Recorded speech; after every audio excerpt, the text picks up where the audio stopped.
ನಮಸ್ಕಾರ. ಇವತ್ತಿನ ವಿಡಿಯೋ ಶೀಘ್ರದಲ್ಲಿ ಡಿವಿಡೆಂಡ್ ಬರುತ್ತಿರುವ 17 ಕಂಪನಿಗಳು. ನಾನು ಡಾಕ್ಟರ್ ಭರತ್ ಚಂದ್ರ. ವಿಡಿಯೋಗಳ ಉದ್ದೇಶ ಕನ್ನಡಿಗರ ಫೈನಾನ್ಷಿಯಲ್ ಎಜುಕೇಶನ್. ಸಾಮಾನ್ಯವಾಗಿ ಡಿವಿಡೆಂಡ್ ಅನ್ನುವಂಥದ್ದು ಕಂಪನಿಗಳು ನಮಗೆ ಕೊಡ್ತಾ ಇರುವಂತಹ ಲಾಭಾಂಶ. ಷೇರುಗಳಲ್ಲಿ ಡಿವಿಡೆಂಡ್ ಇಂದ ಬರುವಂತಹ ಇನ್ಕಮ್ ಅತಿ ಕಡಿಮೆ. ಹೋಲಿಕೆ ಮಾಡಿದಾಗ ನಮಗೆ ಬರುವಂತಹದ್ದು ಕ್ಯಾಪಿಟಲ್ ಅಪ್ರಿಸಿಯೇಷನ್ ಅಲ್ಲಿ ಜಾಸ್ತಿ ರೇಟು. ಡಿವಿಡೆಂಡ್ ಇನ್ಕಮ್ ಎಷ್ಟು ಅಂತ ನಿಮಗೆ ಕುತೂಹಲ ಇದ್ರೆ ಸಾಮಾನ್ಯವಾಗಿ 1 to 1.5% of the market rate of the company. ಇದು ಪ್ರತಿ ವರ್ಷ ನಿಮಗೆ ಬರುತ್ತೆ as an additional returns. Dividend ನಲ್ಲಿ ನಮಗೆ ಅಷ್ಟಾಗಿ ಒಳ್ಳೆ ಇನ್ಕಮ್ ಬರದೇ ಇದ್ರೂ ಕೂಡ ಅದರಿಂದ ನಾವೇನ್ ತಿಳ್ಕೋಬೇಕು ಅಂತಂದ್ರೆ ಈ ಕಂಪನಿ ಸದ್ಯದ ಮಟ್ಟಿಗೆ ಲಾಭವನ್ನು ಮಾಡ್ತಾ ಇದೆ.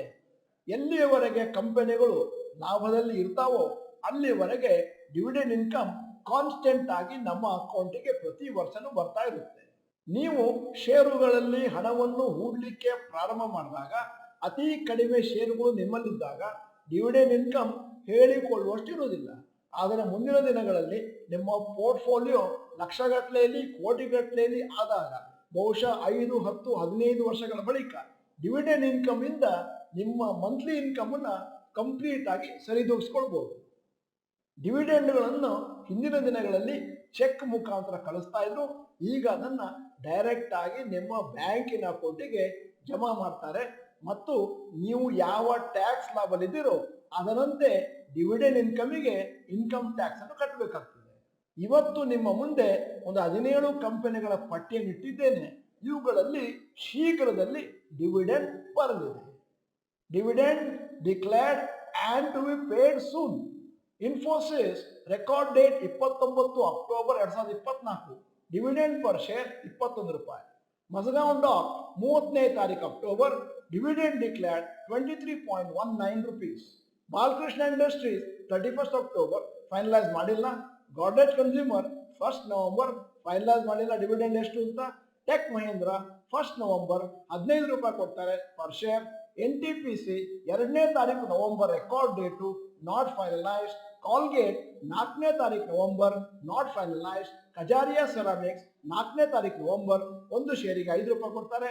ಡಾಕ್ಟರ್ ಲಾಲ್ಪತ್ ಲ್ಯಾಬ್ 5ನೇ ತಾರೀಕು ನವೆಂಬರ್ ₹6 ಪರ್ ಶೇರ್. ಕೋಲ್ ಇಂಡಿಯಾ 5ನೇ ತಾರೀಕು ನವೆಂಬರ್ 2024 ಇನ್ನೂ ಫೈನಲೈಸ್ ಮಾಡಿಲ್ಲ ಡಿವಿಡೆಂಡ್ ಎಷ್ಟು ಅಂತ. HUL 6ನೇ ತಾರೀಕು ನವೆಂಬರ್ 2024 29 ರೂಪಾಯಿ ಪರ್ ಶೇರ್ ಡಿವಿಡೆಂಡ್ ಕೊಡ್ತಾ ಇದ್ದಾರೆ. ಶ್ರೀರಾಮ್ ಫೈನಾನ್ಸ್ 7ನೇ ತಾರೀಕು ನವೆಂಬರ್. ಡಾಬರ್ ಇಂಡಿಯಾ 8ನೇ ತಾರೀಕು ನವೆಂಬರ್. IRFC 12ನೇ ತಾರೀಕು ನವೆಂಬರ್. IRCTC 14ನೇ ತಾರೀಕು ನವೆಂಬರ್. ಪೇಜ್ ಇಂಡಸ್ಟ್ರೀಸ್ 16ನೇ ತಾರೀಕು ನವೆಂಬರ್. MRF 19ನೇ ತಾರೀಕು ನವೆಂಬರ್. ಈ ಕೆಳಕಂಡ ಷೇರುಗಳಲ್ಲಿ ಎಷ್ಟು ಡಿವಿಡೆಂಡ್ ಕೊಡ್ತಾರೆ ಅಂತ ಇನ್ನೂ ಫೈನಲೈಸೇಷನ್ ಮಾಡಿಲ್ಲ. ಇನ್ನು ಮುಂದಿನ ಕೆಲವು ವಾರಗಳಲ್ಲಿ ಹಲವಾರು ಕಂಪನಿಗಳು ತಮ್ಮ ರೆಕಾರ್ಡ್ ಡೇಟ್ ಅನ್ನು ಅನೌನ್ಸ್ ಮಾಡ್ತಾರೆ ಮತ್ತು ಡಿವಿಡೆಂಡ್ ಅನ್ನು ಕೂಡ ಅನೌನ್ಸ್ ಮಾಡ್ತಾರೆ. ರೆಕಾರ್ಡ್ ಡೇಟ್ ಅಂದರೆ ಏನು ಅಂತ ಹೊಸಬರಿಗೆ ಒಂದು ಕನ್ಫ್ಯೂಷನ್ ಇರ್ಬೋದು. ಅಕಸ್ಮಾತ್ ಯಾವ್ದಾದ್ರು ಕಂಪನಿಯವರು 29ನೇ ತಾರೀಕು ನವೆಂಬರ್ ನಮ್ದು ರೆಕಾರ್ಡ್ ಡೇಟ್ ಡಿವಿಡೆಂಡ್ ಅನ್ನು ತಗೊಳ್ಳಿಕ್ಕೆ ಅಂತಿದ್ರೆ 29ನೇ ತಾರೀಕು ನವೆಂಬರ್ನ ಒಳಗಾಗಿ ನಿಮ್ಮ ಷೇರುಗಳನ್ನು ನೀವು ಪರ್ಚೇಸ್ ಮಾಡಿರಬೇಕು. ನಿಮ್ಮ ಡಿಮೆಟ್ ಅಕೌಂಟ್ ಅಲ್ಲಿ ಆ ಷೇರುಗಳು ಲಭ್ಯ ಇರಬೇಕು, ಕಾಣಿಸ್ತಾ ಇರಬೇಕು. ಒಮ್ಮೆ ಕಂಪನಿಗಳು ಡಿವಿಡೆಂಡ್ ಅನ್ನು ಘೋಷಣೆ ಮಾಡಿದ ಮೇಲೆ 1 ತಿಂಗಳ ಒಳಗಾಗಿ ನಿಮ್ಮ ಬ್ಯಾಂಕ್ ಅಕೌಂಟಿಗೆ ಒಂದು ತಲುಪುತ್ತೆ. ನಾವು ಇವತ್ತು ನಿಮ್ಮ ಮುಂದೆ 17 ಕಂಪನಿಗಳ ಡಿವಿಡೆಂಡ್ ಘೋಷಣೆಯ ವಿಷಯವನ್ನು ಇಟ್ಟಿದ್ದೇವೆ. ಇನ್ನೂ ಒಂದಷ್ಟು ಸಣ್ಣ ಸಣ್ಣ ಕಂಪನಿಗಳದ್ದು ಡಿವಿಡೆಂಡ್ ಬರ್ತಾ ಇದೆ. ಅದನ್ನು ನಾವು ಉದ್ದೇಶಪೂರ್ವಕವಾಗಿ ಈ ವಿಡಿಯೋದಲ್ಲಿ ಸೇರಿಸಿಲ್ಲ. ಬಹಳಷ್ಟು ಜನಕ್ಕೆ ಒಂದು ತಪ್ಪು ತಿಳುವಳಿಕೆ ಇದೆ. ಡಿವಿಡೆಂಡ್ ಘೋಷಣೆ ಮಾಡಿದ ತಕ್ಷಣ ಆ ಶೇರನ್ನು ತಗೊಂಡ್ರೆ ನಮಗೆ ಡಿವಿಡೆಂಡ್ ಬರುತ್ತೆ, ಅದಾದ್ಮೇಲೆ ಆ ಶೇರನ್ನು ಮಾರ್ಕೊಂಡ್ಬಿಟ್ರೆ ಅಲ್ಲಿಗೆ ಡಿವಿಡೆಂಡ್ ಪರ್ಮನೆಂಟ್ ಆಗಿ ನಮ್ಮ ಹತ್ರ ಉಳಿಯುತ್ತೆ. ಯಾವುದೇ ಕಾರಣಕ್ಕೂ ಕೂಡ ಡಿವಿಡೆಂಡ್ ಬಂದಿದೆ ಅಂತ ಯಾವ್ದಾದ್ರು ಕಂಪನಿಯ ಶೇರನ್ನು ತಗೊಳಕ್ ಹೋಗಬೇಡಿ.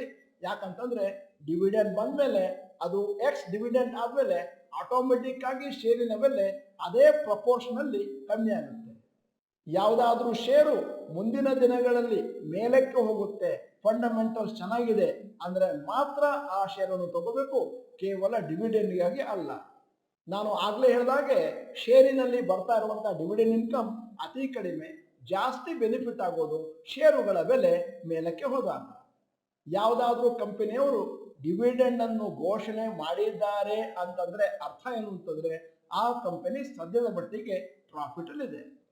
ಅಕಸ್ಮಾತ್ ಮುಂದಿನ ದಿನಗಳಲ್ಲಿ ನಿಮ್ಮ ಪೋರ್ಟ್ಫೋಲಿಯೋ 1 ಕೋಟಿ ತಲುಪುತ್ತೆ ಅಂತ ಆದ್ರೆ ಆವಾಗ ನಿಮಗೆ ಡಿವಿಡೆಂಡ್ ಇನ್ಕಮ್ ಅಂದಾಜು 1.5 ಲ್ಯಾಕ್ಸ್ ಪರ್ ಆ್ಯನಮ್ ವರೆಗೂ ಬರಬಹುದು.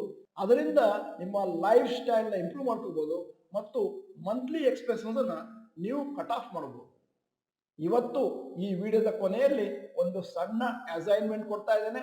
ನಿಮ್ಮ ಪೋರ್ಟ್ಫೋಲಿಯೋನ ಸರಿಯಾಗಿ ನೋಡಿ ಈ ವರ್ಷ ನಿಮಗೆ ಎಷ್ಟು ಡಿವಿಡೆಂಡ್ ಬಂದಿದೆ ಅಂತ ಲೆಕ್ಕ ಹಾಕಿ. ನೀವು ನಮ್ಮ ಈ ಚಾನಲ್ನ ಮೆಂಬರ್ ಅಲ್ಲ ಅಂತಂದ್ರೆ ಇದೀಗ ಸಮಯ ಸಬ್ಸ್ಕ್ರಿಪ್ಷನ್ ಬಟನ್ ಬೆಲ್ ಐಕಾನ್ ಒತ್ತಿ. ವಿಡಿಯೋ ಚೆನ್ನಾಗಿದೆ ಲೈಕ್ ಬಟನ್ ಒತ್ತೋದನ್ನು ಮರಿಬೇಡಿ. ವಿಡಿಯೋನ ನಿಮ್ಮ ಎಲ್ಲಾ ಸ್ನೇಹಿತರಿಗೂ ಫಾರ್ವರ್ಡ್ ಮಾಡಿ. ವಿಡಿಯೋನ ಸಂಪೂರ್ಣವಾಗಿ ನೋಡಿದ್ದಕ್ಕೆ ಧನ್ಯವಾದಗಳು. ನಮಸ್ಕಾರ.